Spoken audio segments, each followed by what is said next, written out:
because while I've appeared on the Harvey stage many times before, I've never appeared on it having already acquired Harvey Kurtzman's papers for the university.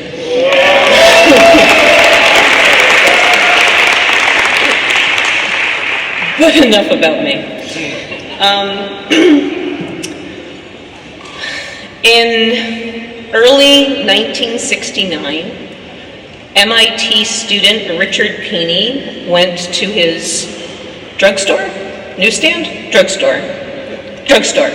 and picked up Silver Surfer number 5. And in Silver Surfer number 5, there was a letter from Wendy Fletcher of Gilroy, California. And it was a really smart letter. And in those days, which seems almost inconceivable now, when you wrote a letter to a comic book and it was published, your entire address was published as well. And Richard decided he wanted to write a little letter to this very smart girl who liked comics. He was not the only one. But he was the only one who didn't talk about himself. He talked about how accomplished she appeared and said if she wanted to know more about him, she would have to write back. Which stood out, but also that MIT return address had a certain cachet as well. They started a correspondence, they met, they married. Flash forward to 2012, when I walked up to them at San Diego Comic-Con in Artist Alley and said, "So, thought anything about what you're going to do with your legacy?" A few months later, I think it was in September, Richard came to visit Columbia just to see what we had, what we were doing, if we were a good repository. And I wanted to pull out some of our comic stuff to wow him, but quite frankly, we didn't have a whole hell of a lot at that time.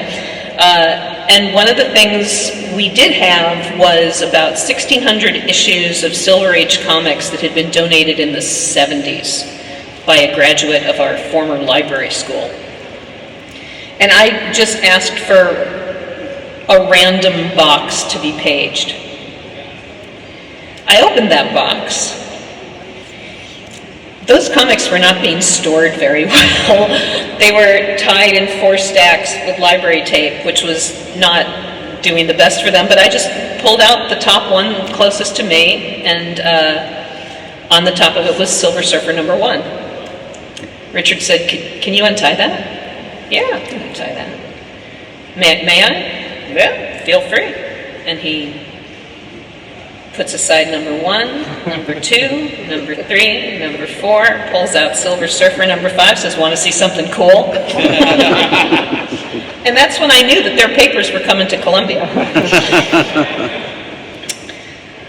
Wendy has a long history in comics, from fanzines to practically inventing cosplay to ElfQuest.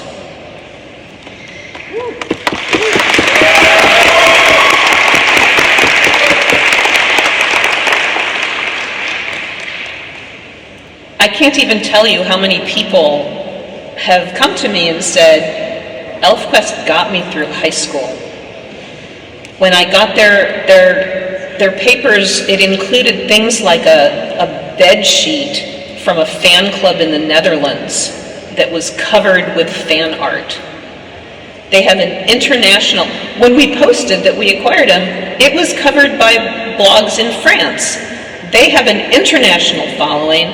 They have a domestic following, they have a devoted following, and they are devoted back to their fans in turn. They were one of the first 2 truly successful independent publishers. They have created a world over 40 years and over probably 40 publishers that has endured, a world that Wendy created in part because of someone very dear to her who was a deeply closeted person, and she wanted to create a world where that person would be safe, would feel safe and comfortable. Their partnership is an extraordinary partnership.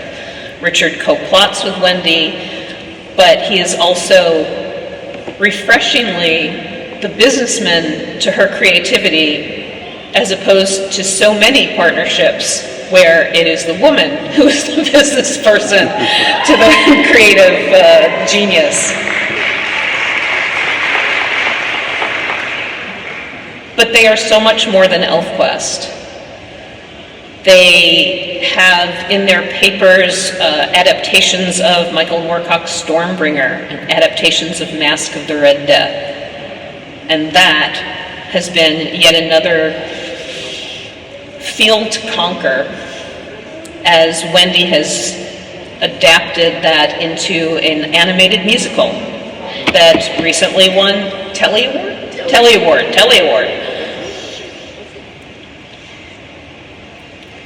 They're the kind of people who make you glad you're in comics. And now they are going to take their rightful place in the Harvey Awards Hall of Fame.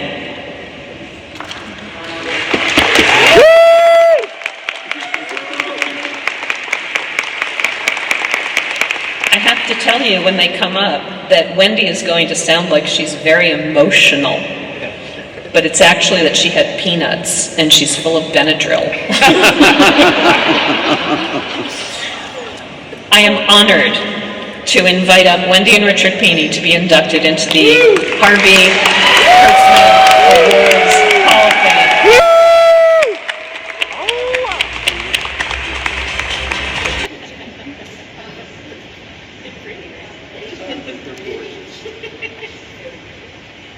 Oh gosh.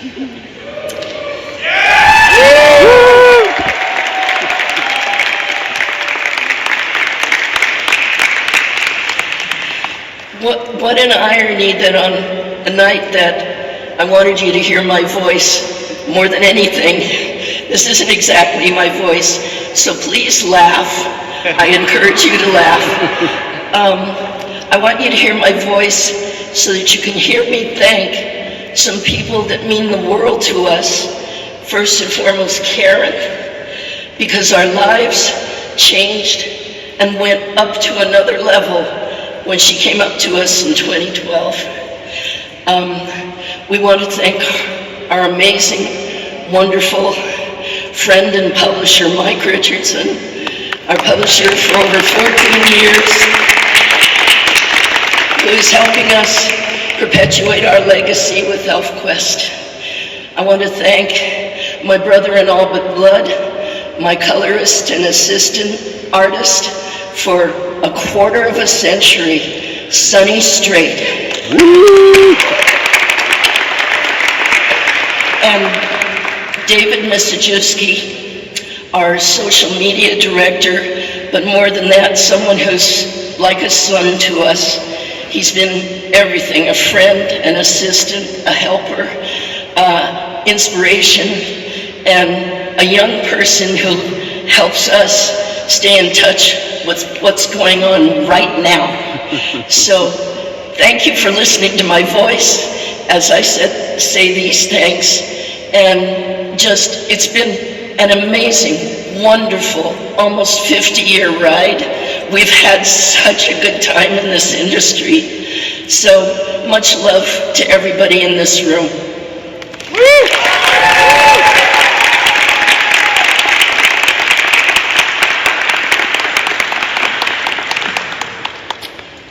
As Wendy said, we're coming on 50. 2028 is going to be ElfQuest's golden anniversary. We've got stuff planned. We have been married now over 53 years. So that comic couple thing who was up here earlier, we need to talk. I don't really have much to add to what Wendy said other than ElfQuest is a story that Wendy has been telling all of her life. She began drawing at age 2. I have the drawing. her stories leading up to ElfQuest have always been about a group of elves, of aliens, of science fiction or fantasy characters, outcasts, people who are persecuted, looking for a safe place, a home, their identity. All of that comes together in ElfQuest, and the greatest honor of our doing this has been when somebody writes to us or comes up to us at a convention like this and said, "You touched, you changed my life." To hear that as a creator, and I know that everyone here has heard a variation of that song, is beyond price. It is one of the most wonderful things that you can ever hear. And so I'm first of all, I'm the luckiest guy here, working with this lady for all of that time. I have a confession to make. Years ago, 2019, we were at San Diego, and we were inducted into the Eisner Awards Hall of Fame. Now, 2019 was just before COVID hit and everything went to hell. But at the end of that award ceremony, we looked at each other and said, "We're done. What can possibly top this?"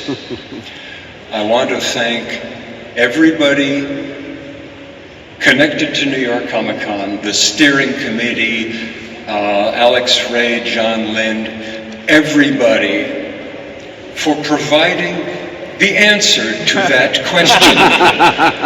How can we top this? Here, this, and now. So thank you, everyone. I did that.